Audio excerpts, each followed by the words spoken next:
డబ్బు, అనారోగ్యం, ఉద్యోగం, వ్యాపారం, అప్పులతో బాధపడుతున్నారా? మీకోసమే launch your future program. Hi hello నమస్తే, welcome back to Suman TV. ప్రస్తుతం మనతో పాటు ఉన్నారు ఫ్యామిలీ కౌన్సిలర్ రజనీ రామ గారు. నమస్తే మ్యామ్. నమస్తే నవీన. మేడం, ఒక భార్య అడుగుతున్న ప్రశ్న, అంటే ఇద్దరం జాబ్ చేస్తున్నాము, వైఫ్ అండ్ హస్బెండ్. మేము ముగ్గురు పిల్లలు, మాకు పిల్లల్ని చూసుకోవడం, స్కూల్కి పంపడం, వాళ్ళ యాక్టివిటీస్ చేయడం, మళ్ళీ రాగానే అవి రెడీ చేయడం, మళ్ళీ మేము జాబ్స్కి వెళ్ళడం, ఇదే సరిపోతుంది. మా ఇద్దరికి కలవడానికి టైం ఉండటం లేదు, అసలు మాట్లాడడానికి టైం ఉండట్లేదు, ఒకరినొకరిని చూసుకోవడానికి కూడా టైం ఉండట్లేదు. మాకు మేమిద్దరం దూరం అయిపోతున్నాం అనేది నాకు అర్థమవుతుంది. సో నేను ఇప్పుడు ఏం చేయాలని చెప్పేసి ఆ భార్య అడుగుతుంది. దీనికి మీరు ఇచ్చే ఆన్సర్ ఏముంటుంది? కష్టమేనండి. ఒక్కొక్కరికి నైట్ డ్యూటీ, ఒక్కొక్కరికి డే డ్యూటీలు ఉంటాయి. అలాంటప్పుడు కూడా ఇంకా కష్టం అవుతుంది. కానీ లైఫ్ మరి వాళ్ళు ఎన్నుకున్న మార్గం, ఇద్దరు జాబ్ చేయందే నడవదు. పిల్లలకి స్కూల్ ఫీజే లక్షల్లో ఉంటున్నాయి, పిల్లలకి చదివించుకోవాలి. కాకపోతే ఏంటంటే వాళ్ళు కూడా ఉపాయం ఆలోచించుకోవాలి, కూర్చొని మాట్లాడుకోవాలి. ఏదో ఒక వీకెండ్ టైం ఉంటుంది కదా, అప్పుడైనా సరే కూర్చొని మాట్లాడుకోవాలి. మనం చాలా చెప్పాం ఇలాంటివి, రిలేషన్షిప్ మీరు ఇలా ఉండాలి, అలా ఉండాలి, ఇలా చేసుకోండి, ఉపాయాలు కూడా చాలా చెప్పాం మనం. మరి అవన్నీ చూస్తున్నట్టయితే కనుక వాళ్ళు ఫాలో అయితే కొంత సమస్య తగ్గుతుంది. ఇంకొకటి ఏంటంటే పిల్లలు మరీ చిన్నవాళ్ళు అయితే కొంచెం ఎవరి హెల్ప్ అయినా తీసుకోవాల్సి ఉంటుంది. లేదు అని అంటే అప్పుడప్పుడు వాళ్ళకి దగ్గర కూర్చోబెట్టుకొని మంచి చెడ్డ చెప్పి ఇలా ఉండాలని నేర్పుకుంటూ ఉండాలి. అప్పుడు కొంచెం భయం కూడా తగ్గుతుంది వీళ్ళకి, కొంచెం భరోసా. ఇంకొంచెం పెద్ద పిల్లలు అనుకోండి, వాళ్ళకి ట్రైనింగ్ అనేది ఇస్తూ ఉండాలి వీళ్ళు. అంటే ఇంట్లో వాళ్ళ పనులు వాళ్ళు ఎలా చేసుకోవాలి, ప్రతిదానికి మదర్ కోసం వెయిట్ చేయకుండా. ఇప్పుడు చిన్న పిల్లలు కూడా కొంతమంది 9 years 10 years ఉన్న వాళ్ళకి కూడా రైస్ వండగలుగుతున్నారు, కొంచెం పాలు ఎచ్చపెట్టుకోగలగటము, ఇలా చిన్న చిన్న పనులు చేస్తున్నారు. నేను చూశాను కొన్ని చోట్ల. 10 years పాప వంట చేస్తుందని నిన్ననే చెప్పారు. ఏంటంటే టమాటా పప్పు, బీరకాయ కూర చేసిందంట. మాకు టేస్ట్ కూడా చూపించారు. నేను చాలా ఆశ్చర్యపోయి, ఈ రోజుల్లో మనం ఇన్ని క్లాసులు చెప్పుకుంటున్నాము, మరి అలాంటి పిల్లలు కూడా ఉన్నారు. కాబట్టి అలవాటు చేయాలండి. అలవాటు చేయకపోతే ఇదిగో ఇలాంటి సమస్యలు చాలా వస్తాయి. వాళ్ళ పనులు వాళ్ళు చేసుకుంటుంటే అప్పుడప్పుడు చిన్న చిన్నగా అన్న ఒక ఆమ్లెట్ అని, కొంచెం రైస్ వండుకోవడము, పెరుగు తోడు పెట్టుకోవడం, పాలు కాచుకుని తాగడము, రోటీ చేసుకోవడం, చిన్న చిన్న పనులు ఈజీగా వస్తాయి. ఎలా అన్నా చేయనివ్వండి. అదేదో బ్యూటిఫుల్గా డిజైనబుల్గా రావాలని అనుకోవాల్సిన అవసరం లేదు. ఫస్ట్ అట్లా నేర్పుతూ ఉంటే చేసుకోగలిగితే చాలు. ఫస్ట్ అలా వాళ్ళ పనులు, అంటే ఒక్క ఫుడ్ అని కాదు, వాళ్ళ బట్టలు వాళ్ళు మడతలు పెట్టుకోవడము, వాళ్ళ బుక్స్ వాళ్ళు సర్దుకోవడము, హోంవర్క్లు వాళ్ళకై వాళ్ళు కూర్చొని చేసేటట్టు, ఇవన్నీ కూడా అలవాటు చేయాలి. ఒకవైపు నుంచి నేను చెప్తున్నా. అలాగే హస్బెండ్ ఉన్నారనుకోండి, ఇద్దరు కలిసి అనుకోవాలి, రోజులో ఏదో ఒక టైంలో మనం స్పెండ్ చేయాలి అని వాళ్ళు అనుకుంటే అది అవుతుందండి. ఒక ఎంప్లాయీస్ ఇద్దరు, వైఫ్ అండ్ హస్బెండ్ ఇద్దరు ఆఫీస్లో కలుసుకుంటారండి. టైం లేదు వీళ్ళకి. టైం లేనప్పుడు ఏం చేస్తున్నారు, ఆఫీస్లో లంచ్ అవర్లో కలుస్తున్నారు ఇద్దరు కలిసి. అక్కడ ఒక గంట సేపు కూర్చొని తింటూ మరి ఏంటి మన లైఫ్, ఇంట్లో విషయాలు కానీ, నెక్స్ట్ ప్రోగ్రామ్స్ ఏమైనా ఉన్నా కానీ వాటన్నిటి గురించి కూడా ఒక గంట సేపు రోజు మాట్లాడుకున్నట్టేగా లంచ్ బ్రేక్లో. ఇంకా అంటే ఫ్రెండ్స్తో స్పెండ్ చేయకుండా, ఫ్రెండ్స్తో కొలీగ్స్తో, కొలీగ్సే ఫ్రెండ్స్ కదా, వాళ్ళతో మిగతా టైం అంతా ఆఫీస్లో వాళ్ళతోనే ఉంటారుగా, వాళ్ళతో మాట్లాడుకోవాల్సిన విషయాలు మిగతా టైం అంతా వాళ్ళతోనే. కాబట్టి ఆ 1 hour మనం ఇలా కలవాలి అని చెప్పి ఆ లంచ్ టైంలో ఇద్దరు కలిసేవారండి. అంటే వాళ్ళకి కొంచెం ఆఫీసులు పక్కనే బాగుంది. కొంచెం దూరంగా ఉందనుకోండి, మీరు వాళ్ళ వీలుని బట్టి వాళ్ళు మార్చుకుంటూ ఉండాలి. ఆ టైం ఎలా మనం స్పెండ్ చేయాలి, ఎలా దాన్ని వాడుకోవాలి అని చెప్పి వాళ్ళు ప్లాన్ చేసుకోవాలి. ఒకళ్ళు చెప్తే జరిగేది కాదు, అది ఎవరిది వాళ్ళకే తెలుస్తుంది. అట్లా వీళ్ళు చూసుకుని వీళ్ళు చేసుకుని దాన్ని మనం నడుచుకోవాలన్నమాట, మనం స్పెండ్ చేయగలగాలి ఆ రకంగా. అలాగే సాయంత్రం ఏ టైంకి ఇంటికి వస్తే ఆ టైం అందరూ కలిసి కూర్చొని మాట్లాడుకునేటట్టు, కాసేపు సరదాగా ఏదన్నా టీవీ చూసుకోవచ్చు, కాసేపు వాకింగ్ చేయొచ్చు అందరూ కలిసి బయట. అంటే మనసుకి ఆహ్లాదంగా, మానసిక వికాసంగా కూడా ఉంటుంది. అది కొంచెం సేపు గడిపినా సరే ఆ హ్యాపీనెస్ అనేది బూస్ట్ లాగా పనిచేస్తుంది. అది మరి వీళ్ళు అర్థం చేసుకోవట్లేదా అని అనిపిస్తుంది. టైం ఉండట్లేదు, అసలు కలుసుకోవట్లేదు, కలిసి తినట్లేదు అని అంటే దాన్ని కొంచెం మార్చుకోవాల్సిన అవసరం ఎంతైనా ఉంటుంది. వాళ్ళ ఉద్యోగాలు ఏంటో, వాళ్ళ టైమింగ్స్ ఏంటో వాళ్ళకే తెలుసు, మనకు తెలియదు. కాబట్టి ఎవరి ఉద్యోగం ఎలా ఉందో, ఎవరి టైమింగ్స్ ఎలా ఉన్నాయో దాని ప్రకారం వాళ్ళు ప్లాన్ చేసుకోవాలి.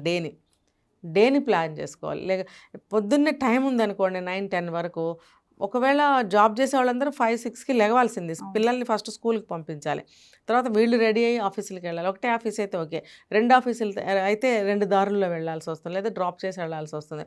ఇలా ఎలా ఉన్నా సరే స్కెడ్యూల్ వీళ్ళు ఆలోచించుకుని ఒక ప్లాన్ చేసుకుని పొద్దున్నే లేచి ఆ టైంలో ఇద్దరు కలిసి ఏదో ఒక పని చేసుకుంటూ, మగవాళ్ళు చాలామంది ఏం చేస్తారు, ఖాళీగా కూర్చొని టైం పాస్ చేస్తూ ఉంటారు. ఆడవాళ్ళు లోపల కిచెన్లో స్ట్రగుల్ అవుతూ ఉంటారు. మనం మళ్ళీ మాట్లాడుకోలేకపోతున్నాం, ఒకళ్ళనొకళ్ళు చూసుకోలేకపోతున్నాం అనే బాధ ఎక్కువగా లేడీస్కి ఉంటుంది. మగవాళ్ళకి చాలా తక్కువ ఉంటుంది.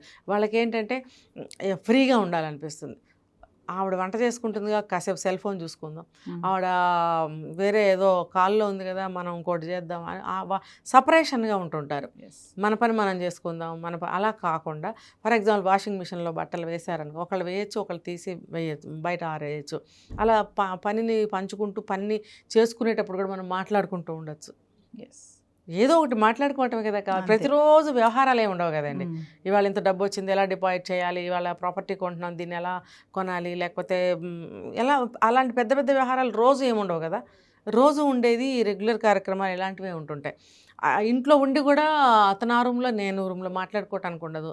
కొంచెం గట్టిగా అరుద్దామంటే ఇంట్లో పిల్లలు ఉంటారు, అంటే ఒక ఏజ్కి వచ్చిన తర్వాత ఎలా దీన్ని క్రాస్ చేయాలి అని అంటే ఒకళ్ళతో అవ్వదండి ఇది.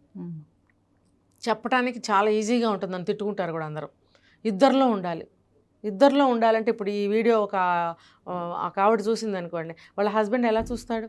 మగవాళ్ళు ఎక్కువగా వీడియోలు ఇలాంటివి చూడరు అనుకుందాం, తీసుకెళ్ళి చూపించింది అనుకోండి, దాన్ని కూడా నెగ్లెక్ట్ చేసేవాళ్ళు ఉంటారు. అందుకని ఎవరైతే చూస్తారో జెంట్స్ అయినా అలా లేడీస్ అయినా వాళ్ళే వాళ్ళ లైఫ్లో మార్పు తెచ్చుకోవాలి. ఇలాంటివి చూసినప్పుడు ఫస్ట్ సమస్య ఉన్నప్పుడు ఎవరైనా ఏం చేయాలంటే, ఇది మా ఇద్దరికి సమస్య వచ్చింది, అతన్ని ఎలా మార్చాలి అని 99% కోరుకుంటారు. కొంచెం ఉపాయంగా ఆలోచిస్తే అసలు మనం ఏం చేయాలనేది వస్తుంది. ఇది బెస్ట్ కదా. అంటే పిల్లలు ఉన్నారంటుంది కదా మేడం, మరి పిల్లల్ని వాళ్ళ ఫ్యూచర్ కూడా చూసుకోవాలి.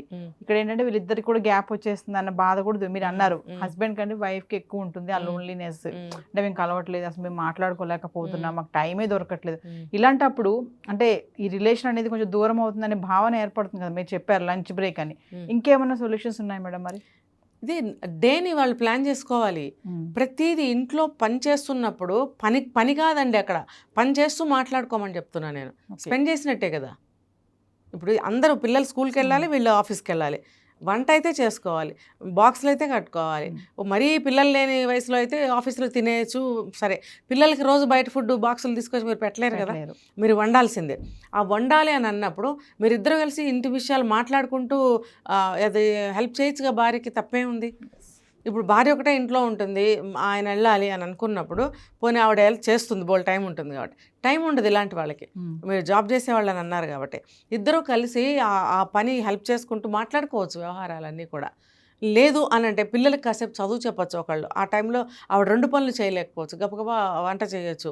అలా ఇంకొకటి వీళ్ళిద్దరూ స్పెండ్ చేయాలంటే ఏ పని చేసినా సరే కలిసి చేసుకుంటూ ఉంటే ఆ మాట్లాడుకోవటం అనేది కుదురుతుంది. ఎందుకంటే మీరు అన్నారు ఒక పాయింట్, అస్సలు టైం ఉండట్లేదు, మీ ఇద్దరం ఒకళ్ళనొకళ్ళు చూసుకునే టైమే ఉండట్లేదు అంటే ఏదో ఒక పాయింట్లో టైం దొరుకుతుంది, కలిసి ఉండే అవకాశం ఉంటుంది.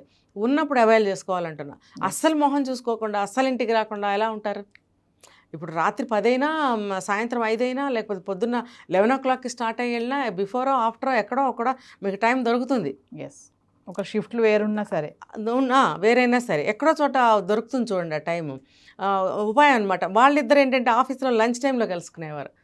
మీరు షిఫ్ట్లు తేడా ఉన్నప్పుడు కానీ ఇంకో విధంగా కానీ ఉన్నప్పుడు వాళ్ళకి టైట్గా ఉన్నప్పుడు వాళ్ళు ఒకటి ఆలోచించారు, లంచ్ టైం మనకు దొరుకుతుంది కాబట్టి అక్కడ ఇద్దరు కలిసి అక్కడికి వచ్చేసేయటం, ఇంకెవరితో మాట్లాడకుండా వాళ్ళిద్దరే మాట్లాడుకుంటూ ముచ్చట్లు చెప్పుకుంటూ చక్కగా నవ్వుతూ తినడము, విషయాలు ఉంటే మాట్లాడుకోవటం వాళ్ళు చేశారు. అలాగే మీ ఇంట్లో మీకు కూడా అలాంటి టైం ఒకటి ఉంటుంది కాబట్టి మీరిద్దరు అది అవైల్ చేసుకోవాలి. మళ్ళీ ఇద్దరికీ ఉండాలి అక్కడ సమన్వయం, ఇద్దరు కలిసి కూర్చొని మాట్లాడుకోవాలి. కొంతమంది భర్తలు ఏమంటారంటే ఏం మాట్లాడేది, ఏముంటాయి రోజు పని పాట లేకపోతే సరే, తిడతారండి కొంతమంది. అవును, దెబ్బలాడతారు, గొడవలు అవుతాయి. మరి అలాంటప్పుడు ఏం చేస్తారంటే మార్చలేము. నేను అదే చెప్తున్నా, అతన్ని ఎలా మార్చాలి అనే ఇదిలోనే ఉంటాం. అలా కాదు, ఇలా పరిస్థితి ఇలా ఉంది కాబట్టి నేనేం చేయాలనేది కూడా ఆలోచించుకోవాలి. ఎందుకంటే మనం ఇప్పుడు పిల్లలు ఉన్నారు, విడిపోలేము, లేకపోతే మాట్లాడకుండా మొఖాలు తిప్పుకుని ఇంకో చోటకి వెళ్ళిపోలేము, 4 రోజులు ఊరు వదిలిపెట్టి వెళ్ళిపోలేము, ఏమీ చేయలేము. అలాంటప్పుడు అసలు నేను ఎలా ప్రవర్తిస్తే ఈ అశాంతి అనేది దూరం అవుతుంది, లేకపోతే నేను అనుకుంటున్న విషయం ఎలాగా మనం నెరవేర్చుకోగలుగుతామనే ఉపాయం ఆలోచించాలి. ఎవరైనా బుర్ర పెట్టి ఆలోచిస్తే ఉపాయాలు తట్టవా చెప్పండి? కోపం ఎప్పుడైతే వస్తుందో మన బుర్ర నాశనం అవుతుంది, ఆలోచనలు రావు, గొడవలు వస్తాయి, తనులాటలు జరుగుతాయి, చివరికి విడాకులే జరుగుతాయి. పిల్లలేమో ఏం చేయాలో తెలియక వాళ్ళు ఎలా చూస్తూ ఉంటారు. కాబట్టి వీళ్ళు ఉపాయం ఆలోచించాలి. ఆలోచించి సరే ఏదో ఒక టైం దొరుకుతుంది కదా, మనమే వెళ్ళి మాట్లాడదాం అని అనుకుని వెళ్ళి ప్రశాంతంగా 2 మాటలు మొదలుపెట్టి మెల్లగా ఏదో దారి చేసి మాట్లాడుకోవాలి. అంత అవసరం నాకేంటి అని అంటే అతనికి లేదా అంటే అతనికి లేదు, నీకే ఉంది. నీకుంది కాబట్టి నువ్వు ప్రయత్నించుకో. అతనికి లేనప్పుడు అతన్ని కూడా వచ్చి మాట్లాడమని అనటం అనేది జరగదు. ఇది లైఫ్, ఇది ప్రాక్టికల్గా ఆలోచించండి. అతనికి ఇష్టం లేదు, లేకపోతే అవసరం లేదు, అవసరం కూడా కాదు, అలవాటు లేదు, ఎక్కువ మాట్లాడరు, ప్రతిదీ షేర్ చేసుకునే అలవాటు ఉండదు కొంతమందికి, విసుగొస్తుంది ఎక్కువ మాట్లాడటం అంటే. అలాంటి వాళ్ళతో మీరు నాతో స్పెండ్ చేయాలి, మాట్లాడాలని కోరుకోవటం చాలా అవివేకం. నిజంగా మీకే అంత కోరిక ఉంటే వెళ్ళి ట్రై చేయండి. అతను మీరు ట్రై చేసినప్పుడు 4 మాటలు మాట్లాడితే మీరు సంతోషం పొందారే అనుకోండి, మీరు కొంతవరకు సక్సెస్ అయినట్టే, మీ కోరిక తీరినట్టే. ఇంకా అంతకంటే ముందుకెళ్ళి ఇంకా కావాలనుకుంటే మీరు ట్రై చేసి చూసుకోండి. అతను మీతో కలిసి వస్తే మీకు ఆనందమే మిగులుతుంది, నేను కూడా సంతోషిస్తాను. అది లేదు అనుకోండి, మీరు అనవసరంగా ఇబ్బంది పడి ఏడ్చి దిగులు పెట్టుకుని నాకు జీవితం ఇలా అయిపోయింది, నేను పిల్లల కోసమే బ్రతకాలా, ఒక రోబోని అయిపోయాను, ఒక పని మనిషిలాగా అయిపోయింది నా జీవితం, ఇలా బాధపడాల్సిన అవసరం లేదు. మీరు ఒక వే చేసుకుని మీరు ఆ టైంని అవైల్ చేసుకుని మీరు ఏమేమి చేయాలో అవన్నీ చేస్తూ వెళ్ళండి. మీకు ఎంతో ఆనందం దొరుకుతుంది అందులో. మీరు జాబ్ చేయాలిగా, మీరు పిల్లల్ని పెంచాలిగా, మీ పాత్ర మీరు పోషించండి. మీ వైపు నుంచి మీరు ఏం చేయాలో ఆలోచించుకోమంటే ఇదే సొల్యూషన్. Thank you ma'am.